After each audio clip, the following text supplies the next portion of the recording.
భారతీయ Janata party భరోసా కార్యక్రమంలో భాగంగా ఈరోజు పార్టీ కార్యాలయానికి విచ్చేసినటువంటి అనేక సమస్యల్ని ప్రజల తరఫున నిలబడి సంబంధిత అధికారులతోటి పరిష్కరించడానికి చేసేటువంటి ప్రయత్నంలో భాగంగా ఈరోజు పార్టీ కార్యాలయంలో వివిధ సమస్యల మీద వచ్చినటువంటి బాధితుల పక్షాన భారతీయ జనతా పార్టీ నిలబడి భరోసా ఇచ్చేటువంటి కార్యక్రమంలో పాల్గొనడం జరిగింది. గత 2 రోజులుగా ఈ రాష్ట్రంలో జరుగుతున్నటువంటి పరిణామాలు, రాష్ట్ర రాజకీయాల్లో జరుగుతున్నటువంటి మాటల గురించి మాట్లాడకుండా నా పని నేను చేసుకుని పోదామని అనుకున్నాను యాక్చువల్గా. కానీ కొద్దిసేపటి క్రితం TRS party alias BRS party నుంచి సస్పెండ్ అయినటువంటి సోదరి శ్రీమతి కల్వకుంట్ల కవిత గారు మాట్లాడుతూ దుబ్బాక ఉప ఎన్నిక సందర్భంగా హరీష్ రావు గారిని అక్కడ ఇన్ఛార్జిగా పెడితే రఘునందన్ రావు గెలుస్తాడని మా కార్యకర్తలందరూ హరీష్ రావుని ఇక్కడ పెట్టకండి అని బాధపడ్డారు. అయినా మేము హరీష్ రావుని అక్కడ పెట్టడం వల్లనే పరోక్షంగా ఏం చెప్తుంది రఘునందన్ రావు గెలిచిండు అనేటువంటి అర్థం వచ్చేలా మాట్లాడతాను. కవిత గారు మీరు ఇప్పుడు మాట్లాడుతున్నారేమో నాకు తెలియదు, కానీ నేను అప్పుడే చెప్పిన దుబ్బాకకి మీ అన్నతో పాటు సిద్దిపేట జిల్లాకి ఇన్ఛార్జి మంత్రిగా ఉన్నటువంటి హరీష్ రావు అనేట ఆయన చేసిన అన్యాయం అంతా ఇంత కాదని నేను 100 సార్లు చెప్పిన. దుబ్బాకకు అన్యాయం జరుగుతుంది, వచ్చిన ప్రతి రూపాయి అయితే గజ్వేల్ పోతుంది, లేకపోతే సిరిసిల్ల పోతుంది, లేకపోతే సిద్దిపేటకు పోతుంది, మధ్యలో దుబ్బాకకు అన్యాయం జరుగుతుందని దుబ్బాక నియోజకవర్గ ప్రజలు 100 సార్లు చెప్పారు. మీరు ఇవాళ అదే మాట కొత్తగా చెప్తూ దానివల్లనే ఏదో జరిగింది అన్నట్టు చెప్తా ఉన్నారు. అది నిజం. ఆ రోజు నేను మాట్లాడితే టీఆర్ఎస్ మీద ఏదో రఘునందన్ రావు కోపంతో మాట్లాడినని అనుకున్నారు. But it is a fact. Dubbaka నియోజకవర్గానికి అన్యాయం జరిగింది అంటే టీఆర్ఎస్ పార్టీ నాయకులు, గౌరవనీయులు, అప్పటి మా జిల్లా మంత్రి హరీష్ రావు గారి వల్ల జరిగిందని నేను ఎన్నికల సందర్భంగా చెప్పిన, ఎన్నికల తర్వాత చెప్పిన. దుబ్బాక ప్రజలు ఇప్పటికైనా దయచేసి దాన్ని అర్థం చేసుకోవాలని చెప్పి కోరుకుంటా ఉన్నాను. ఇది 100% నిజం. దుబ్బాక ప్రజలు మార్పు కోరుకున్నారు. మీ కుటుంబ పాలన వద్దనుకున్నారు, మీ అవినీతి పాలన వద్దనుకున్నారు, దుబ్బాక నియోజకవర్గం మీద హరీష్ రావు గారి పెత్తనం వద్దనుకున్నారు. అందుకనే దుబ్బాక ప్రజలు స్వచ్ఛంగా మనస్ఫూర్తిగా ఓటేస్తే రఘునందన్ రావు గెలిచిండు తప్ప ఎవరి దయా దాక్షిణ్యాలతో రఘునందన్ రావు ఆ ఉప ఎన్నికలలో గెలవలేదు. 100% దుబ్బాక నియోజకవర్గ ప్రజలు మార్పు కోరుకున్నారు. హరీష్ రావు గారు దుబ్బాకకు చేస్తున్నటువంటి అన్యాయానికి వ్యతిరేకంగా రఘునందన్ రావు కొట్లాడగలుగుతాడు అని విశ్వసించారు కాబట్టే నాకు ఓటేసిరు తప్ప ఇంకొకటి కాదు. ఇక మీ కుటుంబ పంచాయతీలో మా పేర్లందరి పేర్లు కూడా మీరు మాట్లాడుకుంటూ పోయినారు. 100% మీరు ప్రస్తావించినటువంటి పేర్లలో దాదాపు అన్ని పేర్లు కూడా మీకు అందరికీ తెలుసు, మీ నాన్నగారికి కూడా తెలుసు. ఎవరెవరికి మీరు ఎట్లెట్లా అన్యాయం చేసిరు అనేటువంటి విషయంలో ఇవాళ మీరు కొత్తగా మాట్లాడితే మేమేం చేస్తాం, మీ సానుభూతి మాకు ఎందుకు, కానీ 100% అవన్నీ వాస్తవాలు. 2009లో ఏదో మీ అన్నకు వ్యతిరేకంగా 60 లక్షలు పంపిరని ఏదో మాట్లాడినారు కదా మీరు.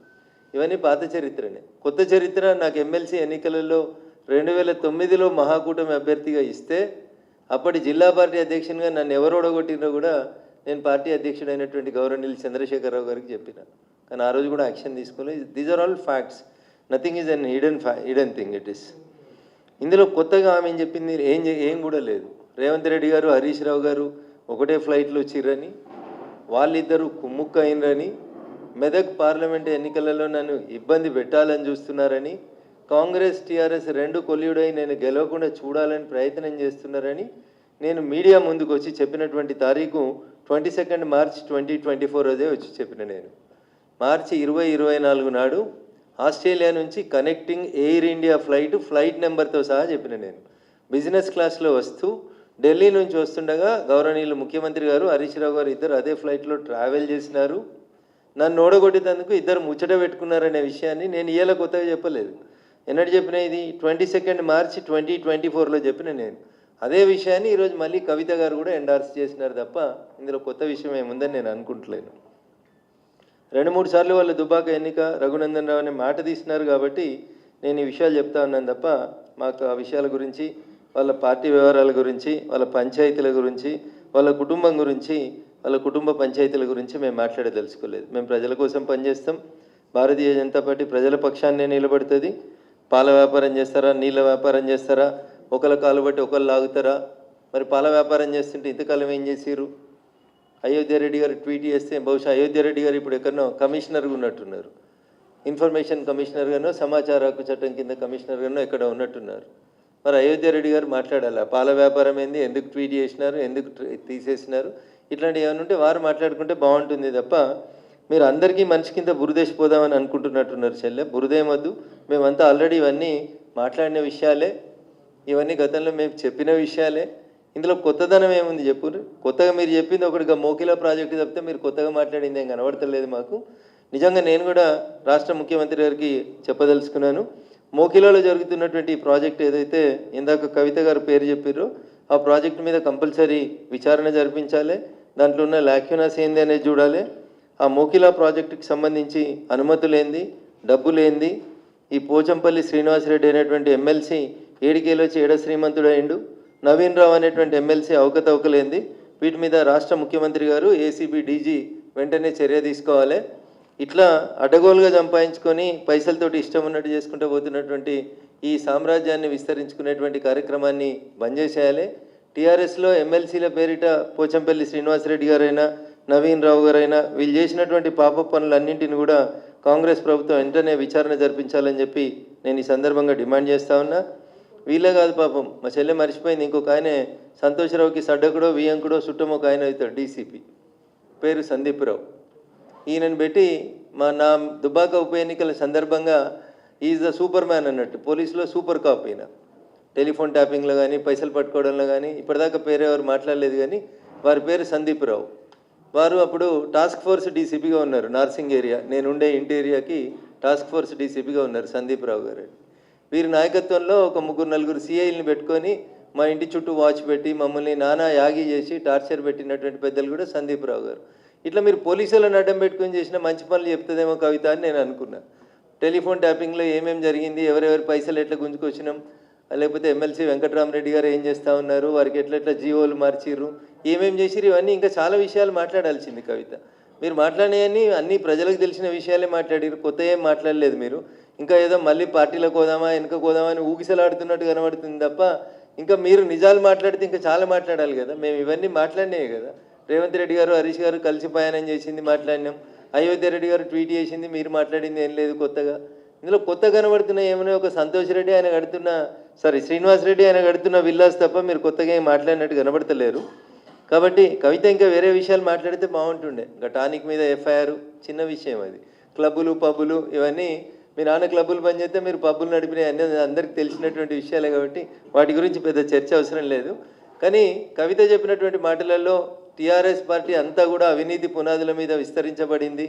మా ఎమ్మెల్సీలు ఒక్కొక్కరు 1000 కోట్లకు ఎదిగినరు, 750 కోట్లతోటి వెంచర్ చేస్తున్నాడు ఒక ఎమ్మెల్సీ అంటే అర్థం చేసుకోవాలి మనం ఎంత ఎదిగినారు.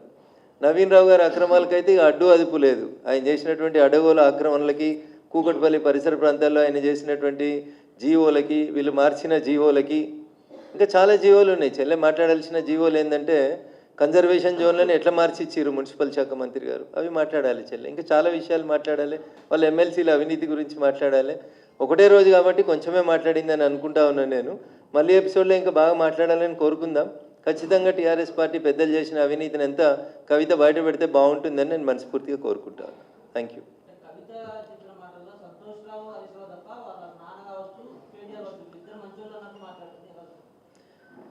సొంత కుటుంబాన్ని కాపాడుకోవాలనే ఆలోచనని నేను తప్పుపట్టదలుచుకోలేదు. బట్ నేను అడుగుతుంది ఏంటంటే ఈ పోచంపల్లి శ్రీనివాసరెడ్డి చేసిన అవినీతి మీద, నవీన్ రావు గారు చేసినటువంటి అవినీతి మీద మీరు పార్టీలో ఉన్నప్పుడు లేదా మీరు ప్రభుత్వంలో ఉన్నప్పుడు ఎందుకు చర్యలు తీసుకోలేకపోయినారనేది ఒకసారి ఆలోచించాలి. నేను చెప్తాను, ఇంకా పటాన్చెరు ఏరియాలో మీరు చేసినటువంటి కన్వర్షన్ ఆఫ్ ల్యాండ్స్ చెప్తాను, ఐడియా బొల్లారంలో మీరు చేసినటువంటి కన్వర్షన్ ఆఫ్ ల్యాండ్స్ చెప్తాం. ఒక జోన్లోంచి ఇంకొక జోన్లోకి మార్చి ఏ ఎమ్మెల్యేల పేరు మీద ఎవరెవరి పేరు మీద మీరు ఎట్లెట్లా చేసిరో అడగోలు మాటలు ఇవన్నీ బయటకు వస్తాయేమో అనుకున్నాం. మీరు మాట్లాడితే ఏం రాలేదు.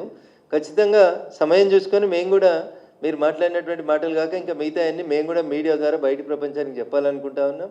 మేము ఇంకా మీ ద్వారానే ప్రజలు వింటే బాగుంటుంది. మేము మాట్లాడితే ఏదో కక్ష సాధింపు కోసం మాట్లాడినామని అనుకుంటారు. ఆదిపట్లలో ట్రాన్స్ఫర్ చేసిన భూములు, ఆ బొల్లారంలో ట్రాన్స్ఫర్ చేసిన భూములు, పటాన్ చెరువులో సాకి చెరువు పక్కన ట్రాన్స్ఫార్మ్ చేసి కడుతున్నటువంటి భూములు, ఇండస్ట్రియల్ జోన్ని ట్రాన్స్ఫర్ చేసినటువంటి భూములు, ఇకపోతే ఐడిఏ బాలానగర్లో మీరు కన్వర్షన్ చేసిన భూములు, ఇట్లా చాలా భూములకు సంబంధించి చాలా విషయాలు మీరు మాట్లాడతారేమో అనుకున్నాం. ఇంకా చాలామంది టీఆర్ఎస్ ఎమ్మెల్యేలు వాళ్ళు చేసిన మంచి పనులు చెప్తారని ఆశపడ్డాం. తప్పకుండా భవిష్యత్తులో ఇప్పుడు కవిత గారు అందించిన నిజాలని కాంగ్రెస్ పార్టీ ఇన్వెస్టిగేషన్ చేయాలని కోరుకుందాం. ఆ తర్వాత మిగతా విషయాలన్నీ మేము కూడా పబ్లిక్ డొమైన్లోకి తీసుకొస్తాం.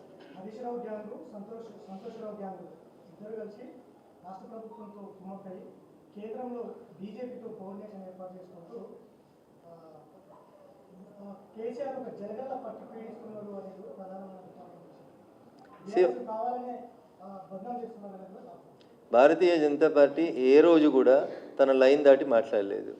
మేము మాట్లాడిన దాంట్లో ఎక్కడ కూడా మేము తప్పు మాట్లాడలేదు.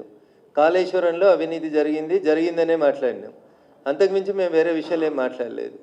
కాళేశ్వరంకు సంబంధించినటువంటి అంశంలో కాంగ్రెస్ పార్టీ ఇప్పటికే 2 సంవత్సరాలు వృధా చేసింది అనేది మా భావన.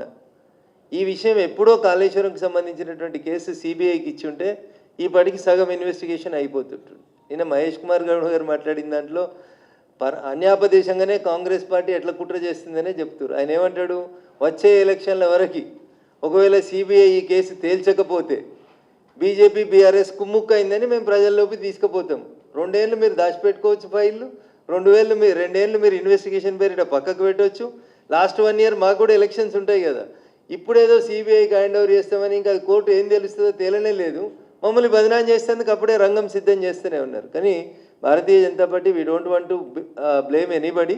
మేము నిజాయితీగా ఉన్నాం. కాళేశ్వరంలో అవినీతి జరిగిందని చెప్పినాం. టెలిఫోన్ ట్యాపింగ్ జరిగిందని మొదటి నుంచి రఘునందన్ రావు చెప్తున్నాడు. ఇప్పుడు చెప్పిన డీసీపీ సందీప్ రావే నన్ను ఇబ్బంది పెట్టినాడు దుబ్బాక ఉప ఎన్నికలలో అని చెప్తా ఉన్నాను. నా టెలిఫోన్ ట్యాపింగ్ చేసిర్రు అని చెప్పినాను. సందీప్ రావు అనేట ఆయనను ముద్దాయి ఎందుకు చేయలేదనేది సిట్ ఆలోచించాలి ఇవాళ. ఎందుకంటే సందీప్ రావు అనేటువంటి వ్యక్తి నార్సింగ్ లాంటి ఏరియాలో కూర్చొని ఎన్నెన్ని అవకతవకలు చేసిండో ఒకసారి ఆయన టీం ఏంది, ఆయన కింద పనిచేసినటువంటి సిఐలు ఎవరు, ఏసీపీలు ఎవరు, వాళ్ళ మూమెంట్ ఏంది, వాళ్ళ ఫోన్లు ఏంది ఒకసారి సిట్ విచారించాలి. Straightly I'm alleging against a DCP who worked as a task force DCP Narsingi. మా ఇంటి మీద నిఘా, మా కుటుంబ సభ్యుల మీద నిఘా పెట్టి వెనకాల షాడో పార్టీలను పెట్టి ఈయన చేసిన అరాచకాలు ఎందుకు సిట్ దృష్టికి ఎందుకు వస్తలేవో ఒకసారి సిట్ అధికారులు కూడా ఆలోచించుకోవాలి. సందీప్ రావు ఏ హోదాలో చేసిండు, సంతోష్ రావుకి సడ్డకుడో వియ్యంకుడో ఏదో హోదాలో చేసినాడు తప్ప ఎవరైనా ఎక్కడెక్కడ పోస్టింగ్లు చేసినాడు. మేడ్చల్ చేస్తాడు, నార్సింగ్ చేస్తాడు, ఎల్బీ నగర్ చేస్తాడు. మొత్తం క్రీమీ ఏరియాలో అన్ని సెటిల్మెంట్లు సంతోష్ రావు గారు, సందీప్ రావు గారి ద్వారానే చేసుకుంటూ వచ్చారు తప్ప కొత్తగా ఏం లేదు కదా. కాబట్టి నిజంగా సిట్ కవిత చేసిన ఆరోపణ నిజం కాకపోతే సిట్ రేవంత్ రెడ్డి గారు చాలా సీరియస్గా వీటన్నింటి మీద కుమ్ముక్కు రాజకీయాలు ఉన్నటువంటి నిజం కాకపోతే సిట్ వెంటనే సందీప్ రావు మీద కూడా విచారణ ప్రారంభించాలి.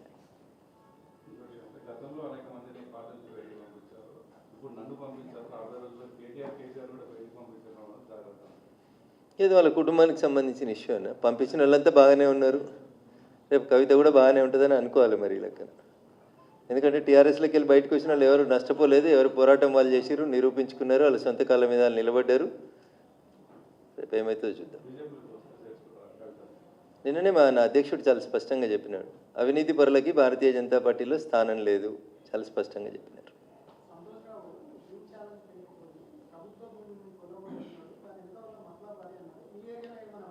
సో మా నర్సాపూర్ ఫారెస్ట్కి సంబంధించి హెటిరో డ్రగ్స్ అనేటువంటి కంపెనీతోటి నర్సాపూర్ ఫారెస్ట్ని దత్తత తీసుకోమని వాళ్ళతోటి 10 కోట్ల రూపాయలు ఇప్పించి పొద్దుగాల 6 గంటలకు వచ్చి లోకల్ ఎమ్మెల్యేకి తెలియకుండా అప్పటి మంత్రి అల్లోళ్ళ ఇంద్రకరణ్ రెడ్డి గారి పేరుతో పెద్ద శిలాపలకం వేసి అక్కడ నర్సాపూర్ ఫారెస్ట్ని దత్తత చేసినట్టు చేసి హెటిరో డ్రగ్స్ అనేటువంటి సంస్థ నుంచి 10 కోట్లు తీసుకొని అదేదో గ్రీన్ ఛాలెంజ్ చేసినట్టు చేసిర్రు. ఒక మొక్కనాటలే నర్సాపూర్ ఫారెస్ట్లో. దానికి ముంగట పునాది రాళ్ళు వేసి కట్టేసి చిన్న గోడ, 1 ఫీట్ గోడ కట్టి దానికి తెలంగాణ ప్రభుత్వము అటవీ శాఖ అనేది ఒక బోర్డు పెట్టుకున్నారు తప్ప హెటిరో డ్రగ్స్ వాళ్ళు ఇచ్చిన 10 కోట్లు ఏడిపోయినాయి, నాగార్జున గారు ఇచ్చిన పైసలు ఏడిపోయినాయి, ప్రభాస్ ఇచ్చిన పైసలు ఏడిపోయినాయి, అసలు సంతోషరావు గారి ఆస్తులు ఎట్లా పెరిగినాయి అనేది ఒకసారి నిజంగా ప్రభుత్వం ఆలోచించాలి. నేను మా డిఎఫ్ఓ గారికి చెప్పాను, మెదక్ డిఎఫ్ఓ గారికి ఇయ్యాలో చెప్పలేదు. నేను నర్సాపూర్ ఫారెస్ట్లో ఈ అల్లోల ఇంద్రకరణ్ రెడ్డి గారు అర్ధరాత్రి వచ్చి బోర్డు వేసి నర్సాపూర్ ఎమ్మెల్యేకి చెప్పకుండా చేసుకొని పోయిన కార్యక్రమానికి సంబంధించి నేను ఆల్రెడీ మా డిఎఫ్ఓ మీదకి ఒక కంప్లైంట్ పెట్టున్నాను. దీని మీద ఈ నిధులు ఎడిపోయినాయి విచారణ జరపండి.